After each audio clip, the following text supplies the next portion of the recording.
In terms of shape at the passaggio, I find that there's the most shape, or even I'll call it puckering at a passaggio. The shape of the mouth will purse slightly, will not be completely relaxed in terms of the lips, which will affect the sound. It's kind of an ovular appearance here. I call it opera mouth. It's an O-shaped mouth that's slightly pursed. Even the lips will thin slightly.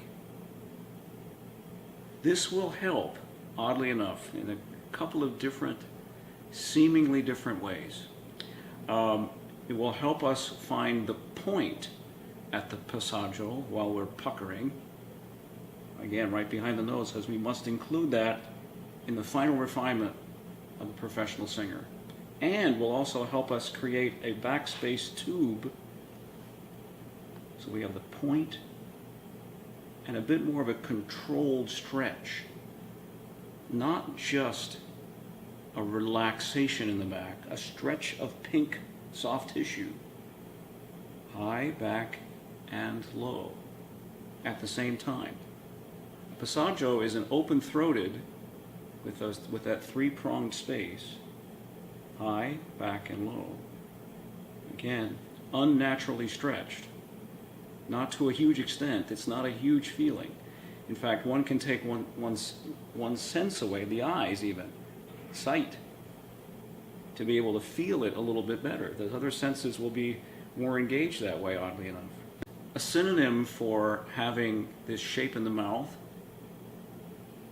with this space, almost a reverse megaphone, if you will, causes what we teachers call narrowness. There is a narrowness which I equate to having the bottom of the V, the first note that makes it shift into the higher register. So we're open and then we make the shift into the passaggio at different pitch levels for different singers, as we'll discuss. That narrowness is important.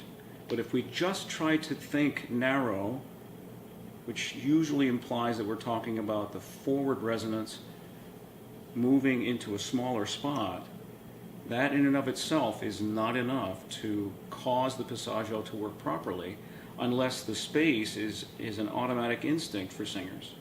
And it is not an automatic instinct.